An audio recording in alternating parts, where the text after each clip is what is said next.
Everyone has an opinion on who the Chargers should draft, and in my opinion, they're in a great spot at 5th overall, but I want to know what all of the mock draft experts are thinking, because some of these are crazy and have trades that I would love, and then some of these other ones I would just absolutely hate.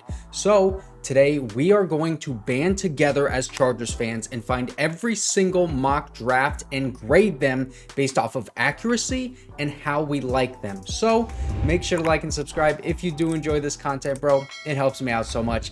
And let's go ahead and start off with the Malik Nabers scenario, because the Draft Network, Sporting News, CBS Sports, The Athletic, The Ringer, ESPN, Mel Kiper Jr., they all have Malik Nabers going to the Chargers. That is 7 different mock drafts. Malik Nabers is the player that is being mock draft to the Chargers the most out of anyone, and these are all big, reputable media members. In this scenario, it's the one where the Chargers stay at 5, and they don't have Marvin Harrison Jr. on the board because the Cardinals selected him at 4th overall. I think this is the most likely scenario if the Chargers are forced to stay at 5th overall and the Cardinals don't trade down, but I just don't know how likely it is that neither the Chargers or the Cardinals trade down. I mean, the Vikings, they definitely want to trade up for a quarterback, right? We all know that. It's probably J.J. McCarthy. And if the Cardinals are dead set on taking Marvin Harrison Jr. at 4th, which that in itself is maybe 50-50 right now because of how we know the Cardinals general manager is extremely willing to trade up and down in the top 10 of the draft. I mean, he did both last year, just to end up taking Paris Johnson at 6th overall, but also, they could be totally fine with just staying there and taking a generational wide receiver in Marvin Harrison Jr. because that is what he is. Even though he doesn't have that explosiveness and the yak ability that Malik Nabers has, let's not forget, Marvin Harrison Jr. absolutely is the real deal and would be a great pick for the Cardinals at 4, and maybe even so good that the Cardinals turned down the Vikings, the Raiders, the Broncos, and the Giants, their trade offers, because they want to secure a top wide receiver for the next decade. I mean, look at their wide receiver right now. Look at this. They got Michael Wilson, Greg Dortch, who's 5'7", and then, Marvin Harrison Jr. would step in immediately, be their top target. I mean, maybe competing for their top target because Trey McBride, the tight end, might be their top target next year, but, the value of the 5th pick, it goes up a ton if the Cardinals don't trade down, because the Giants are right there at 6 and the Vikings would be that clear team that wants to leapfrog them and take the quarterback. But in these mock drafts, it didn't happen and we picked Malik Nabers. So I'm fine with that. I'm fine with the player because we got a great one, but I just would rather trade down with Minnesota if the Cardinals stay at 4. I'm going to give this one a B, maybe like a B+, because I do love Malik Nabers, but we could have gotten more value, I think, if we picked up the dang phone. What I am glad that we did not do in that scenario, though, is pick an offensive lineman at 5, because that is what Fox Sports and Yahoo Sports predicted. Joe Alt at the 5th pick would be a reach, and it would make sense, but with Malik Nabers on the board, it would definitely hurt to take that offensive lineman over him. I understand the brand of football we're about to be running, but Joe Alt at 5, it feels a lot worse to me than Taliese Fuaga or J.C. Latham at 11. I mean, both of those other guys, they're right tackles already, so you don't need to play them out of position in the NFL like you would with Joe Alt, who has played left tackle all the way going back to high school. But you also get that added value of trading back, and that value that you add to your draft haul in trading back is higher than the difference of value between Joe Alt and that next offensive lineman like Taliese Fuaga, J.C. Latham, Amarius Mims, whoever, in my opinion. I would grade this one a C- because it makes sense, but I don't like it. But if the Cardinals do trade out of that spot, basically everyone has the Chargers selecting Marvin Harrison Jr. People from The Athletic, CBS Sports, NFL.com, and PFF all have this scenario playing out. You guys know that I would love this scenario, and it would be the best case scenario if the Cardinals do trade out of that 4th pick and the Chargers have to make that pick at 5. And it would be Marvin Harrison Jr. or Malik Nabers, and I know most of you guys would probably pick Malik Nabers just going off of the comments. And hey, the Chargers, they might do that too, because Malik has everything Joe Hortiz is looking for in a prospect. but Marvin Harrison Jr.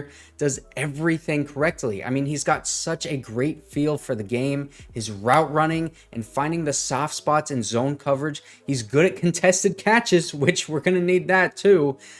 I'm almost certain that he's going to be a wide receiver one for like over a decade, probably going to be one of the star wide receivers in the league as soon as he enters the league, kind of like Jamar Chase and Justin Jefferson were. I love this pick, and if we miss out on the trade down and pick at 5, this is my guy, and this is an A+ for me. I mean, Marvin Harrison Jr., he has no weaknesses in his game. He's basically like a human wide receiver robot. Now let's go to these trade down scenarios, because this is where it gets a little bit funky, okay? Josh Edwards has us taking Olu Fashanu at 11 and Adonai Mitchell at 23. I like Fashanu, and he might be the best pass protector in this draft. He's got quick feet, he anchors really well, but his run blocking, it's just not as good as Taliese Fuaga, JC Latham. I mean, Amarius Mims, I even think the Chargers would prefer over Fashanu here, but also Adonai Mitchell at 23. That one is awesome. Adonai Mitchell might not be there, but if he is, it's between him and Brian Thomas Jr. And I think Adonai Mitchell, he can run a full route tree, while Brian Thomas Jr. has just exceptional straight line speed and size. The haul of Olu Fashanu and Adonai Mitchell here, it hits the positions I think the Chargers are looking at and that they would want, but I don't think the prospects match 100% what they want to do. So I'm going to give this one a B. Now, Field Yates of ESPN has the Chargers taking JC Latham at 11 in that trade down scenario, and I think that's a great fit for Jim Harbaugh, an awesome value, so that's going to get an A. Ryan Wilson of CBS Sports and Connor Rogers of NBC Sports, both of these guys had the same exact mock draft haul for the Chargers. Taliese Fuaga at 11 and Nate Wiggins at 23. Okay, I love the Fuaga pick at 11. Again, it's a great fit and it's great value. But Nate Wiggins at 23, I'm not really sure about this one because he doesn't have the size that they want at outside corner. He's only 173 pounds, but he is really, really fast, really athletic. I think he ran a 4.28, or was it a 4.38? That's a big difference. Hold on. Yeah, he ran a 4.28. So this guy, extremely athletic, but again, the size at 173.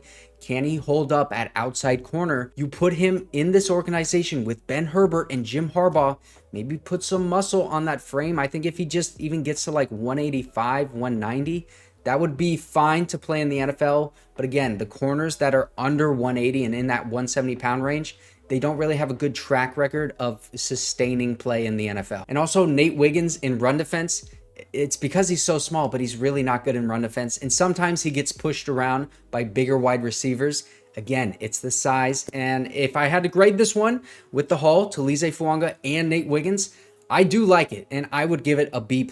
Now, the 33rd team has us taking Brock Bowers at 11, which I love that. And if he gets past the Jets, this would be my go-to freaking pick, man. And the Brock Bowers hype, listen, it has cooled down a bit because we're talking about other guys like Malik Nabers, but let's not forget, he is the greatest tight end in college football history, and he fits what the Chargers want to do. And people think that Brock Bowers can't block because of his size. Man, I've said this a couple times. Brock Bowers immediately started at Georgia as an 18-year-old, undersized and underdeveloped, was playing against these grown freaking men in the SEC, and he still had a good run blocking grade and pass blocking grade. You add a tight end like that with the receiving ability that Brock Bowers has at the tight end position, it's an awesome fit for Greg Roman and Jim Harbaugh in this offense. And the signing of these two tight ends in free agency, it's not going to stop the Chargers from drafting Brock Bowers if that is their guy. This is a generational tight end prospect, and he fits what the Chargers want to do to a T. And we're going to have like 2 to 3 tight ends on the field at times. And we only picked up 2 in free agency, and we have like nothing right now on our team outside of Donald Parham. We have 3 tight ends. We need depth. And if Brock Bowers, he falls to 11 past the Jets, A+. Love that pick. But let's also look at what we got at number 23, because he has JC Latham falling all the way down to 23. Holy cow. This is like a dream draft scenario for me and probably the Chargers. This gets an A freaking plus, man. Perfect fits, perfect prospects, amazing value at both picks in this trade down scenario, man. I love it. And now let's get to these last two that I don't love, okay? First of all, USA Today has us picking Rome Odunze over Malik Nabers at 5th overall.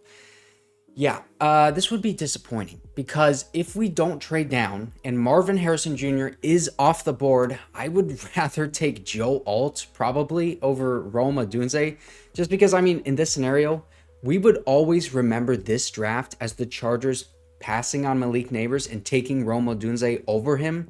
So, you know, that's why I just kind of rather take Joe Alt, because he's like a sure thing at tackle, even just moving him to right tackle. This one gets a D-. I hate it. No, thank you. Now, lastly, we have Daniel Jeremiah, and he got a lot of heat for this mock draft. He has the Chargers trading down to 10 with the Jets, with Marvin Harrison Jr. still on the board because the Cardinals traded out of that 4th spot.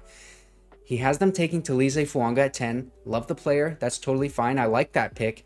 But passing on Marvin Harrison Jr. at 5th overall, it's rough. And also considering the fact that in this projected trade, we're only getting a 2nd round pick in return.